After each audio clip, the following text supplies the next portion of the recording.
Hey, everybody. Welcome back to the Dawn of Drones podcast. I'm Dawn Zoldi, your host and the CEO of P3 Tech Consulting. We are knee deep in a month dedicated to industry enablers, sponsored by True Weather Solutions and presented by Grand Sky. And thank you to DroneLife again for being our gracious host for this entire year. It's been an amazing year. But we have a great show lined up for you today because we always talk about these things: command and control, beyond visual line of sight, the future of urban air mobility. And the company and the person we have here today are the folks that are going to make this happen. So this is CEO of Aura Networks, Bill Tolpegin. Did I say that right, Bill? Tolpegin. It's a tough Tolpegin. I'm sorry. So, I'm right. Zoldi. Everybody calls me Zoldi. I apologize. I totally get that. You think I'd get this right by now, but so great to have you on the show, Bill. Really appreciate you. By the way, everybody out there, we are absolutely live, so don't forget that. Drop your notes in the chat. Say hello. Tell us where you're from. Ask your questions, because this is a very complex area that is so critical to UAS and AAM operations both, okay? But Bill, you will stay tuned, because Bill is so great at boiling these very complex topics down in a way that's completely understandable. So I'm really excited and thankful for you to be here, Bill, to tell us all about the future of command and control and what Aura Networks is doing. So let's go ahead and start with you, Bill, before we get into Aura Networks and what you all are doing. Tell us a little bit about your background. Yeah, sure. So 30 years in telecommunications and spectrum. Most recently, before I co-founded Aura with a bunch of industry veterans, I was at the C-band Alliance, which was a joint venture between a number of satellite companies designed to repurpose mid-band spectrum in the US for use from satellite carriers to mobile carriers. And that resulted in the C-band auction, which turned out to be actually the largest auction in US history. And we got about $10 billion for the satellite companies. For that, I started a company called OTA Broadcasting. We were a nationwide television broadcaster, but we had an eye on participating in the FCC's incentive auction, which was the first reverse and forward auction that the FCC had ever held. And that raised about $20 billion for the FCC. And that repurposed broadcast spectrum from television broadcasters to mobile carriers. And before that, I just had a lot of corporate development and finance roles in satellite companies. I was at Earthlink for a long time, had a great opportunity there, and actually helped, was very early on at Global Star years ago, helped get that company started. Awesome. Well, you crack me up, because you're like, oh yeah, I worked this $20 billion, $30 billion deal, So, I mean, just a foot stomp, the background expertise that Bill brings to the table, and now with Aura Networks. So let's talk about the company, what it's all about. So command and control, or what we call in the military C2. Most of us know kind of what that is, right? But can you briefly explain what it is and its critical importance to uncrewed aircraft operations and advanced air mobility operations? And Bill, I think we might have a slide that might be helpful too, as you explain this. Okay. Yeah, slide 1. So let's go. Let's take a look at slide 1. All right, great. So yeah, that has some good bullets about kind of what we're doing. So first, as you mentioned, flying beyond visual line of sight is the holy grail. Oh yeah, and that really matters. And there's really kind of two areas that the drone market's really maturing in. One is in, I'd say, uncontrolled airspace. So that's 100, 200, 300 feet above the ground, much smaller UAS. And that's usually going to be found for like package delivery and things like that. And the other market is in controlled airspace, and that's for larger UAS, and that's more for cargo, urban air mobility, long linear inspection, and a host of other opportunities. So what Aura is focused on is building a network to support beyond visual line of sight operations in controlled airspace, right? And that's a key thing, because that also, we supply voice, and that actually integrates with air traffic control. So, Command and control has to happen for that. You have to have a command and control link that's actually regulatory compliant with something that the FAA calls DO 377A, long standard. But how we do it, and you can see that the talking points here, right? We have licensed spectrum that is specifically licensed for use with both crewed and uncrewed aviation. That's a huge point. We build a network across the country. We have a network across the country right now. It's more of a test network, but we have the ability to build across the country to meet any route demands that our customers are, where their customers are interested in flying. That's where we build. And we build that to FAA standards. We do that over a private network. We don't touch the internet. So that means it's dedicated, purpose-built for aviation, but it's also highly secure. It's robust in that it's redundant. So you have a deterministic command and control signal. And we do that both. There's a number of different elements of what we call C2, as you mentioned earlier. But data and voice really are the primary focus points for what we're doing. And voice is important for air traffic control, which we'll talk about in a moment. And because we build where customers want to fly, we're very cost effective. So you don't, we don't, build the whole country or build a market and then start advertising kind of thing. We actually focus the build on exact routes where customers want to be, because there's no point in having a route, 500 miles to the north if a customer's not going to use it. So. Well, that makes a lot of sense, Bill, because, and we can kind of bring that slide down, just chat here. So many folks are kind of building these solutions in search of a problem. Like, clearly you're out there talking to customers, like, what do you need and when do you need it? Where, importantly, do you need it? But there's so much you just said that I really want to break down, because it's so critically important, kind of to understand what it is that you're talking about. So first of all, could you, and I want to foot stomp this, the importance of the approval that you have to use licensed spectrum for both crewed and uncrewed aircraft. Can you explain kind of the uniqueness of that approval? And it was from the FCC, right? The Federal Communications Commission. Right. No, so that was that's exactly right. So spectrum is really the lifeblood of mobile communications. And so you don't have a lot of bands that are aviation bands, let alone UAS-enabled aviation bands. Right. So that without that approval, you just full stop wouldn't be able to build this network. Right. So that's kind of that's step one. And so we feel we were very fortunate to be able to work. We've partnered with the FCC on this. We actually went out and bought this spectrum, and at the same time, we're working with the FCC to get the authorizations changed around this. So, without that spectrum, you wouldn't be able to get started. And the frequency that we have this spectrum is such that it enables really great propagation. So the signal can go very far, or the signal, another way to look at it is the signal when you're up close or in our case, close is still hundreds of miles, is very robust. So it's very hard to break the signal, which again lends to the ultra reliable nature of what we're trying to do in the first place, which is make this, unbreakable link, if you will, for command and control, because it just can't break, right? So, especially for beyond visual line of sight. I mean, there's nothing more critical about having a robust C2 link for those kind of operations. I mean, having been in the Air Force as long as I was, I mean, they're flying them from Creech, right, overseas in the Middle East, and having that C2 is critical. Yeah, absolutely right. You have to have that, or it's a non-starter. If you don't have the spectrum, it's a non-starter. Yeah, absolutely. So you talked about kind of these components of C2, kind of the data, the voice. I want to talk a little bit about the control and non-payload communication links, or what we call CNPC, right? To kind of explain how this works with the C2 and how this works with Aura. Yeah, sure. So what that means is, per this FAA standard that I mentioned earlier, DO 377A, if you want to fly in controlled airspace, you have to operate according to that standard. Think of that as just kind of the rule of thumb. And Bill, I'm sorry to interrupt, but that standard is from RTCA? That's correct.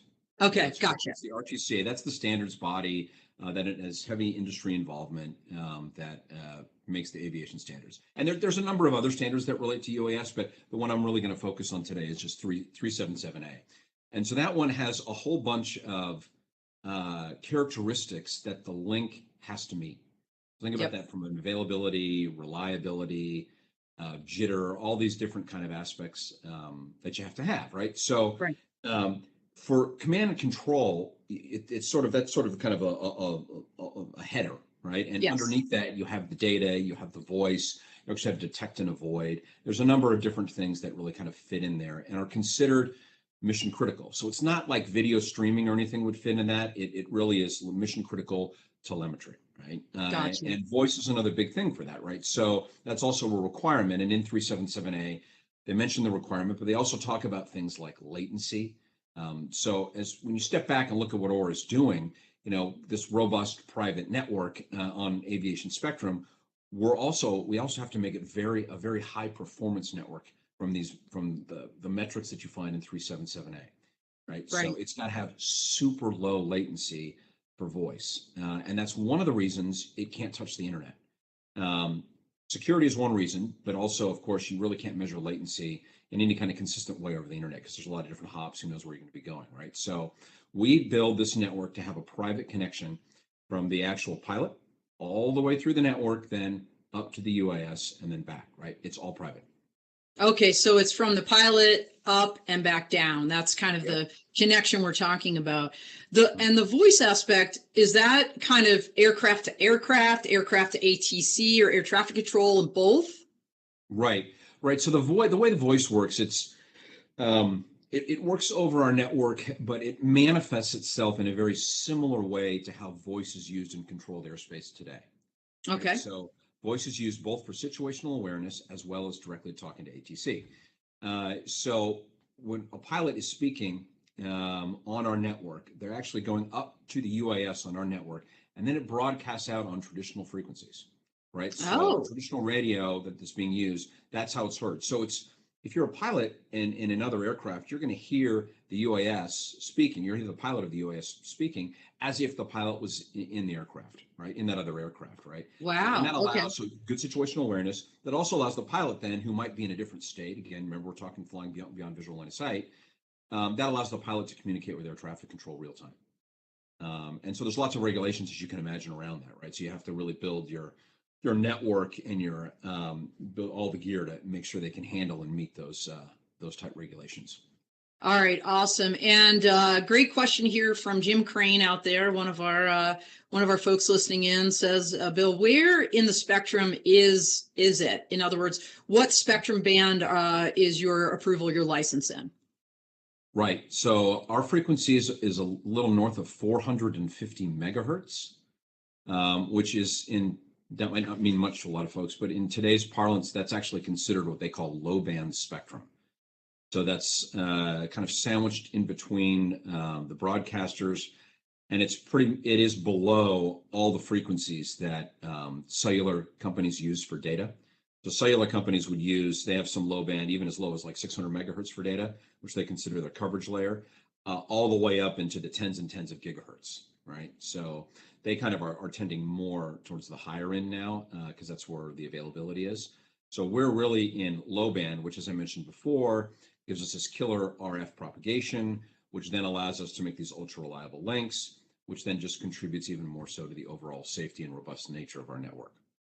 Well, let's talk about some of the key attributes of your network. And I think we have a slide here. While that slide is popping up, I also want to give a quick shout out to Ashok Kumar says, hello team, or hi team. So hello, Ashok, thanks for dialing in. Appreciate you and for you taking the time to drop that note. So you just mentioned actually the 450 megahertz. I'm getting more questions, and this is really cool. I love when people jump in the chat.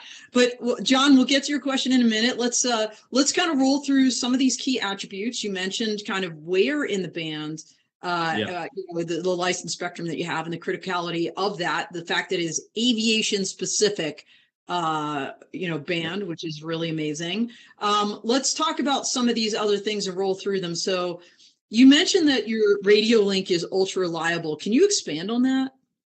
Yeah, sure. So what that means is we want to make sure what's the biggest problem you're going to face, right? If you're going to be flying in controlled airspace, you're going to want to know that, okay, I got this Aura C2 link. That's great. But is it going to be available at this point in time along this route that I'm flying? Right. I want to make sure it is, right? So that's what we do. We guarantee that that actually will happen. Yep. And we do that by, obviously the network build and obviously a lot of testing, but there's things we can do to the signal to make sure it will meet the link with the aircraft.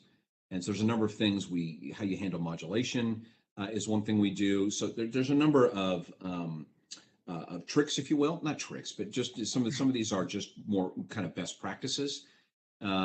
Also, one big thing we do and what makes us very different is we have what we call a deterministic network, meaning that we know exactly at a specific point in space and time that we will make this network available to you.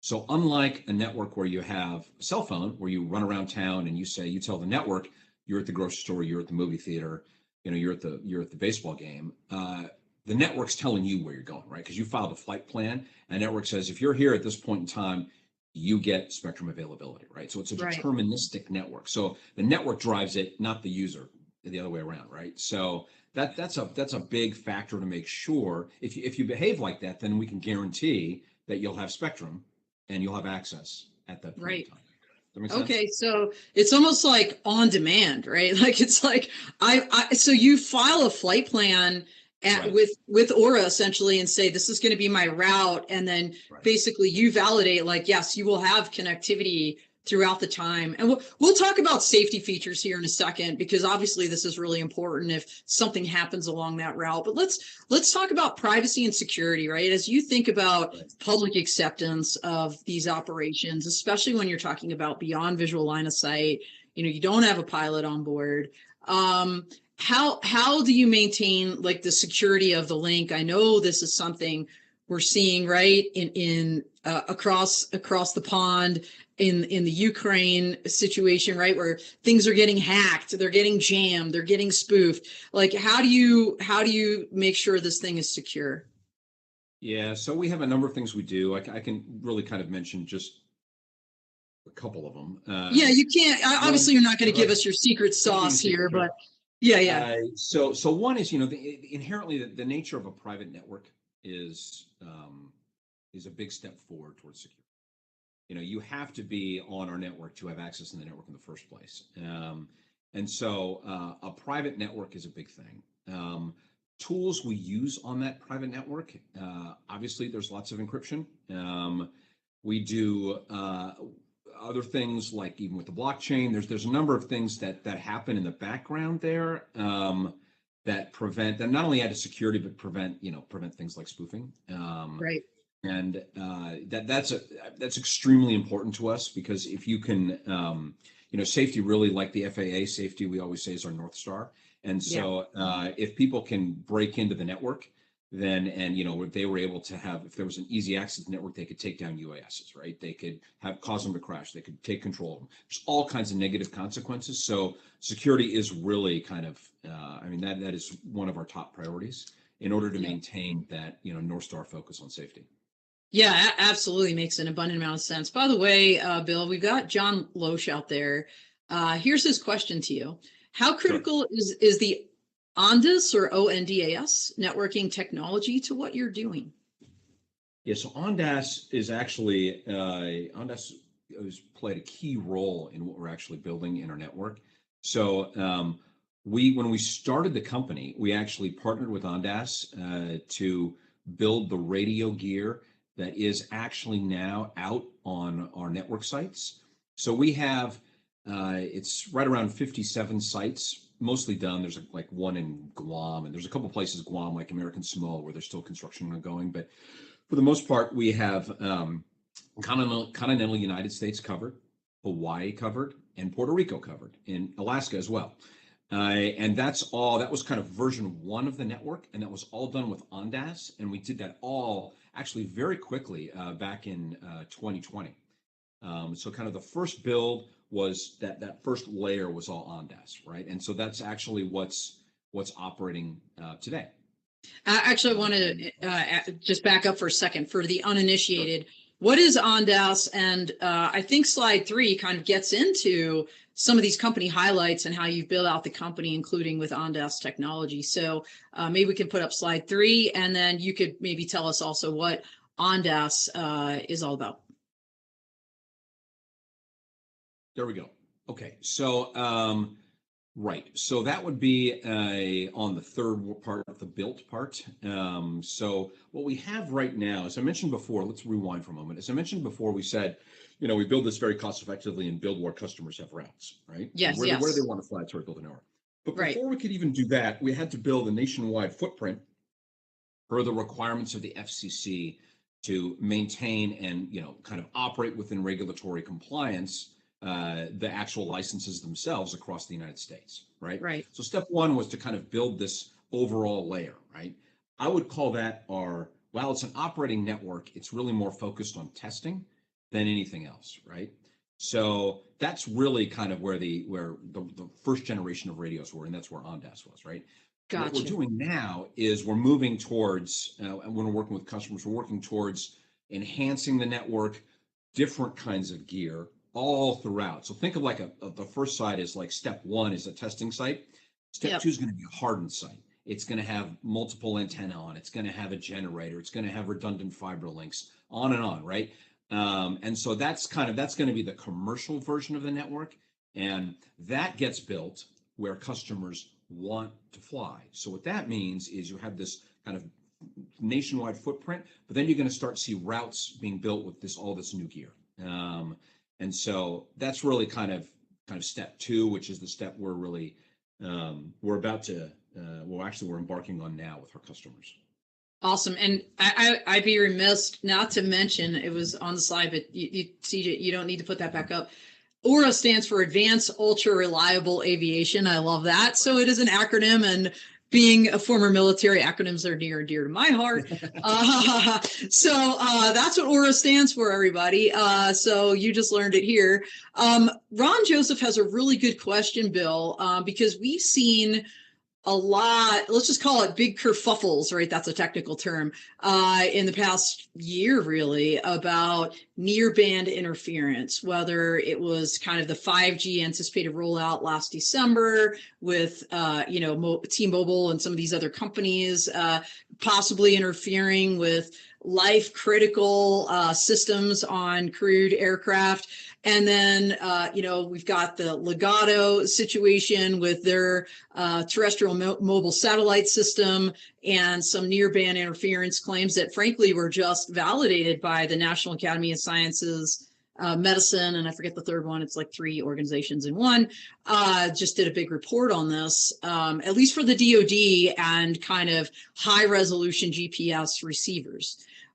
So Ron's question is there any concern about operating so close to the 70 centimeter or the 420, 450 megahertz amateur radio band as a ham radio operator? There's, I guess, his handle.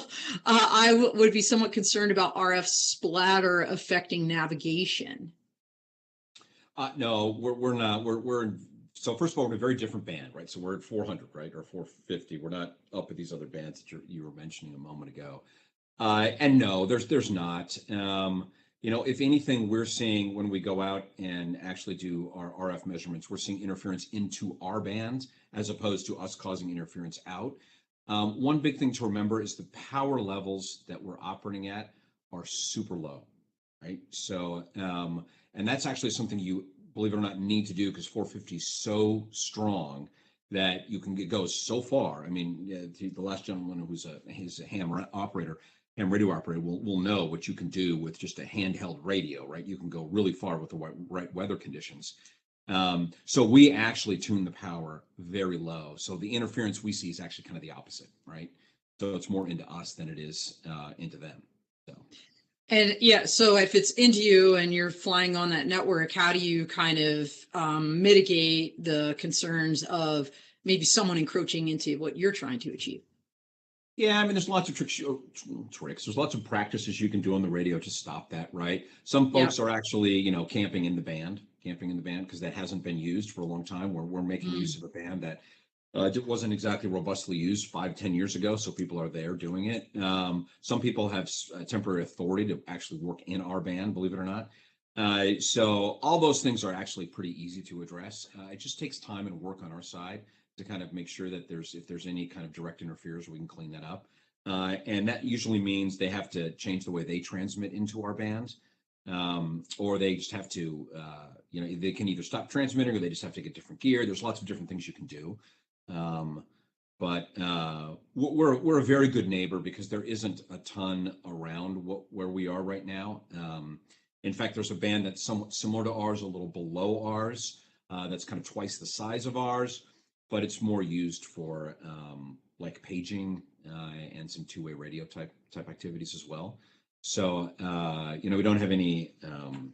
We're a good neighbor, and I think in a very good RF neighborhood, if you will. No, that's excellent. And I'm just laughing because I don't remember the last time I saw a pager. So I have very few concerns about, I'm like flashback to the 1980s, everybody.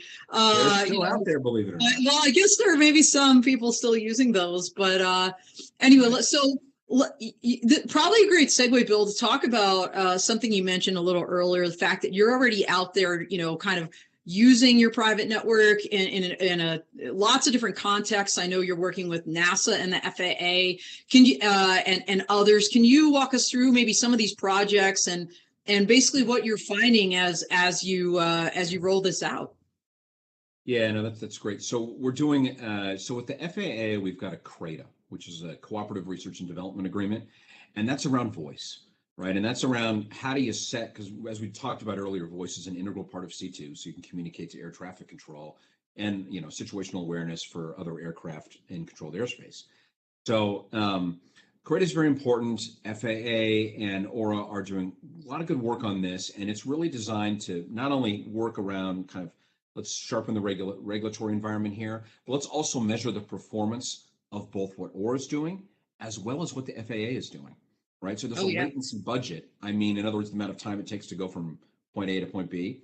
And part of that's what you're allowed to have, and part of that was what the FAA is allowed to have. So they're redoing that analysis as well while they're doing the work with AURA. So that's really a voice-focused CRADA, 4 years. We're not even 1 year into it right now. But important work. It's going very well. FAA has been a great partner. The other piece is NASA, where we have 2 Space Act agreements. And that's working on really, the best way to put it is kind of the UAM, urban air mobility, or advanced air mobility, AAM, kind of that ecosystem, how that comes together, what has to happen, who can do what. There's a lot of ecosystem partners also involved in that. And so some of these people are folks that are or will be our customers. So we're kind of interacting with in some cases on a private sense, in some cases in a public sense. But it's a neat thing to be a part of because it just showcases the value of AURA, what we're bringing, and the importance of C2, because NASA understands you got to have a C2 link to fly BVLOS and fly these, AAM missions. So so the 2 Space Act agreements we have with NASA. Yeah. Yeah. So that's great stuff to be working with the FAA and NASA both. But you were also, so you've also been working with the standards bodies beyond that, right. Let's just say additional to the actual Space Act agreements, CRADAs, and R&D you're doing in real time. You guys were actually part of the BVLOS ARC, right? The Aviation Rulemaking Committee. We were. Yeah, we were. We were part of the ARC as it relates to kind of third-party systems, which is essentially what AURA would be, right? Providing C2. Yeah. So part of the ARC. I mean, the ARC are great work, good first step, right? A lot of it was focused more on the SUAS or the smaller aircraft, but that really, I think, lays the foundation for how they're going to treat, or it's a good starting point, right, for how you treat larger UAS in controlled airspace. So yeah, we were part of that. We're part of, we're actually in the RTCA right now, essentially working on our radio to standardize our radio from the 450 band. And that's an important step, right? So people down the road, when this is done, it'll be a lot easier for them to integrate that into their aircraft and to build their safety case around AURA. That's the key. Everything we do, right? Like everything we do, FAA compliance, right? FAA safety first, right? So We work with them. We're not trying to change anything. The rules are already out there. We're following them. Straight as simple as that, right? Yeah. We're also on some of the standards makings committees. So SC228 is one that we're co-chairing that also includes command and control as one of the subcommittees. So we have an active voice, but the way the RTCA works is it's a voice within a community, right? So, Right. it's not like you're sitting there and kind of saying, well, here's what needs to happen and it's going to happen. No, I mean, Right. it's a lot of other companies. It's very collaborative, a lot of peer review, if you will. It's probably the best way to phrase it. So Yep. we're really part of the community, and that's working well for us so far. Yeah, and I know probably a lot of folks out there have heard this term before, the MOPS, the minimum operation performance standards, and that's kind of the RTCA work that you and your folks are doing, right, for the C2 Right. links for avionics. So that's really Yep. huge. I mean, we're literally building it as we're flying it, right? Because let's face it, Bill, like not a lot of these kind of higher level, larger drone operations are happening right now because we're kind of in that, as the FAA says, crawl, walk, run. I'd say we're kind of in that crawling phase, right? Like building out the standards. What does this thing look like? Let's test it through CRADAs, through Space Act agreements, make sure we're good to go. But in the meantime, you guys are moving out. So let's talk about those 57 sites that you already have across the country. And you said Guam and Hawaii and some of these other locations. Can you just quickly, I mean, obviously don't go through all 57, but just kind of give us an idea of where you're thinking, because you said this is a deterministic network. People can basically tell you like, hey, here's where we're going to be. Just from what you're seeing, I assume that is what's driving some of the locations. So, what are some of the, let's say, call it the hot spots, no pun intended. What are some of the hot spots where you're building there you go, where you're building your network out right now? Okay, so two things, right? So the straight answer to that is I can't tell you because that would be telling you where the customers are building and where they want to fly, and that would be violating. That would be a big no-no, and the legal department would be all over me for that. So, Gotcha. But to draw a contrast to the 57 sites we have, right? The 57 sites we have today are built around the actual licenses we have that we have from the FCC that we did back in 20 from a kind of, you had to build all the licenses to essentially keep the licenses, right? Okay, gotcha. Build deadline, right, at the FCC. Okay. So we had to do all that. So that doesn't mean people are flying on those 57 sites, right? Those 57 sites are first and foremost manned aviation sites, right?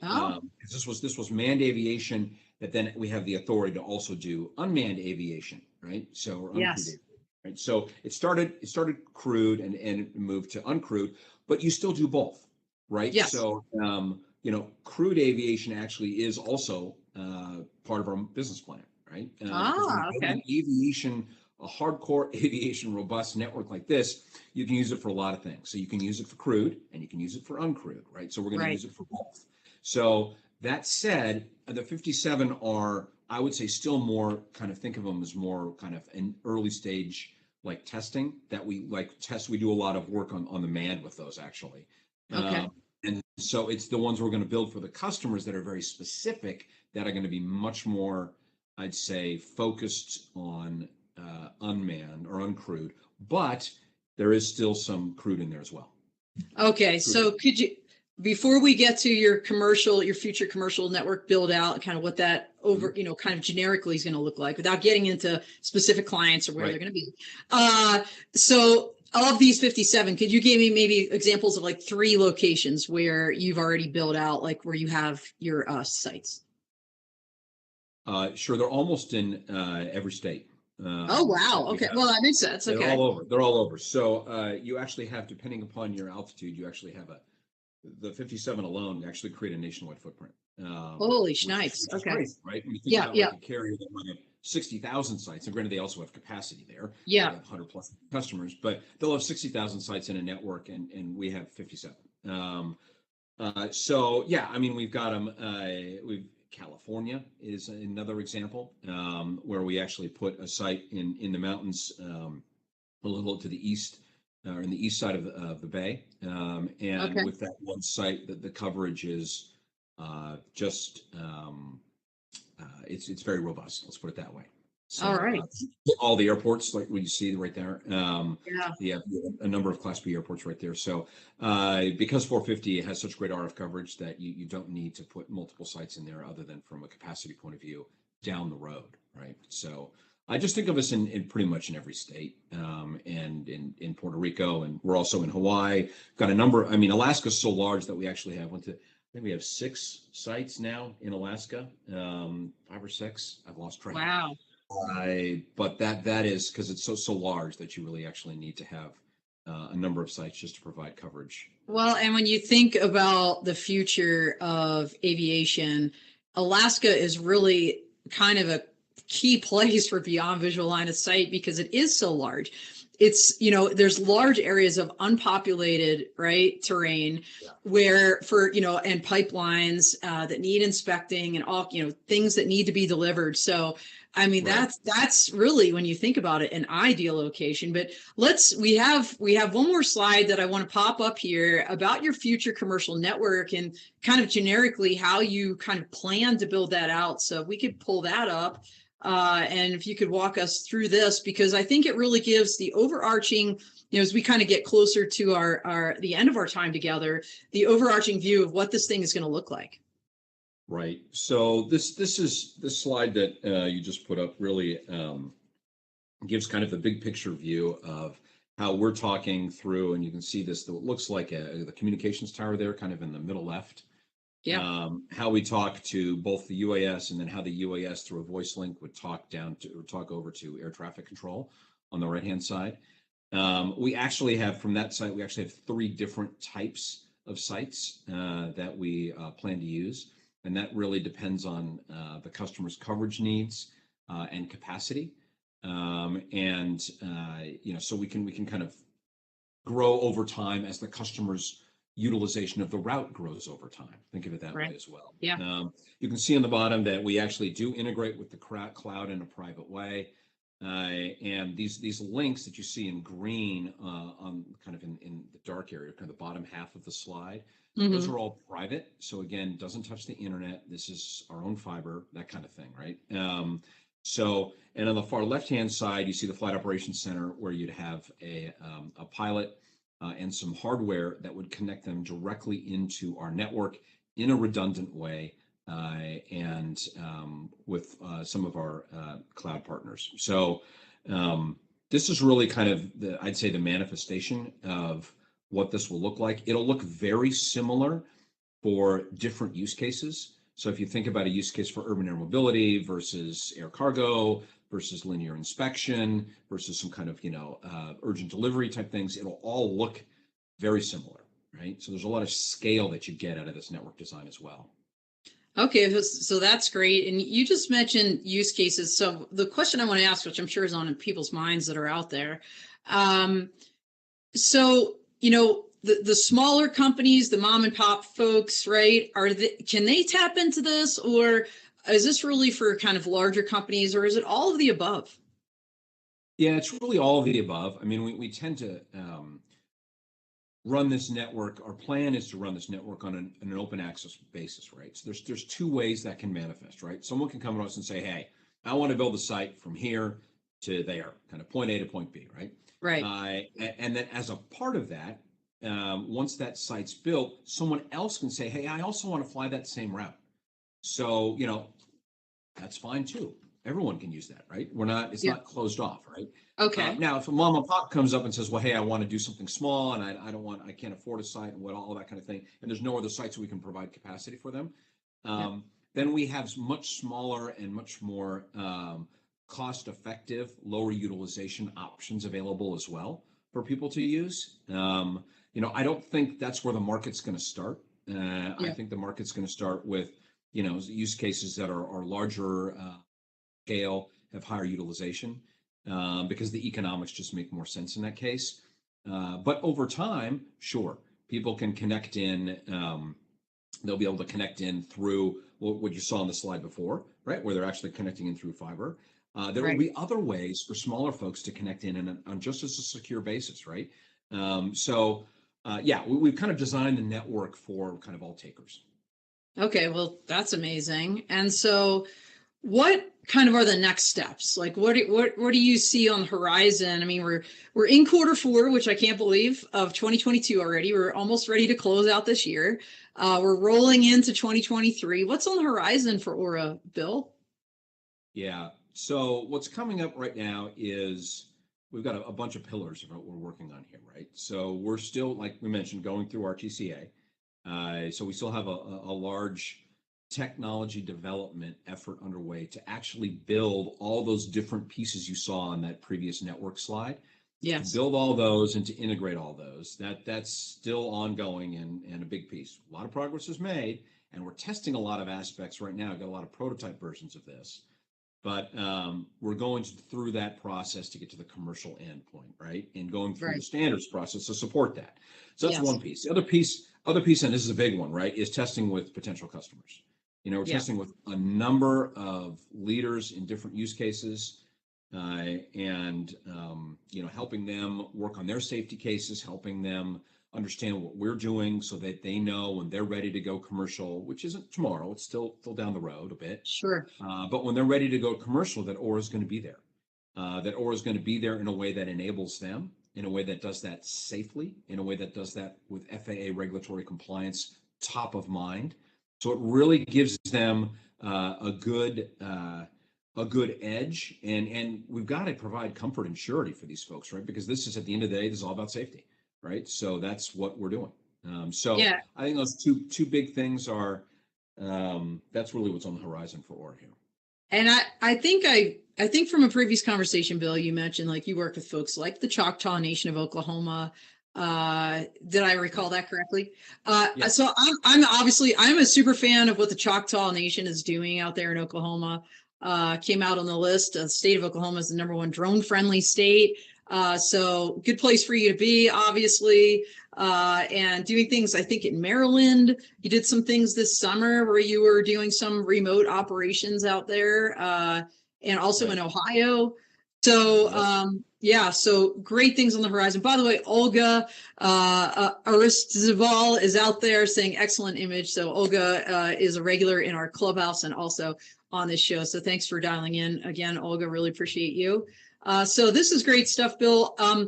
We are about 2 minutes out to the end of our time. So I want to make sure that before we close that we did not miss anything you want to relay to everybody out there, and whether or not you have any closing comments for the group.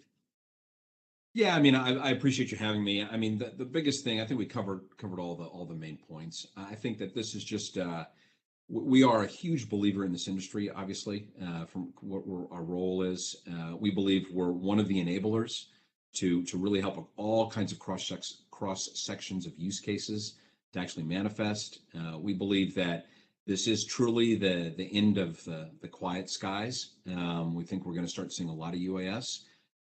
In our mind, it's not a question of if, it's a question of when. And the good news about what we're doing is we're working in a number of different use case segments. So, if the timing is slowed down for one versus another, that's okay. Because like I said, we're establishing a pretty broad reach, which actually in one sense then benefits everybody, right? Because like I said earlier before, the networks looks somewhat the same for every single use case and every single customer. So what one customer does down the road benefits another, right? So it's just an exciting time, and we've got a lot of good announcements about to happen here, and we're just really very pleased to be part of this industry. Well, we're going to be keeping a close eye on what you're doing, Bill. You've made me a fan, and everybody, if you haven't visited Aura's website, I know we can drop that in the chat. Make sure you check that out because there's some really great.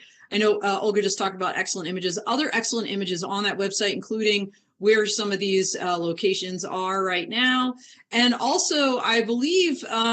You're seeking partners, right, Bill? So you're welcoming the opportunity for flight testing and things like that over your FCC approved frequencies in the NAS. So if we could drop that link on how folks can reach the inquiries division of Aura, if they're interested in partnering with Aura on these things going forward, that would be amazing. So thank you for doing that. All right. Well, we are at our time together, Bill. Any final comments? Any last words? Thank you for having me. See you out absolutely. there. Yeah, we'll see you out there in the sky. So thank you, everybody. We are out here.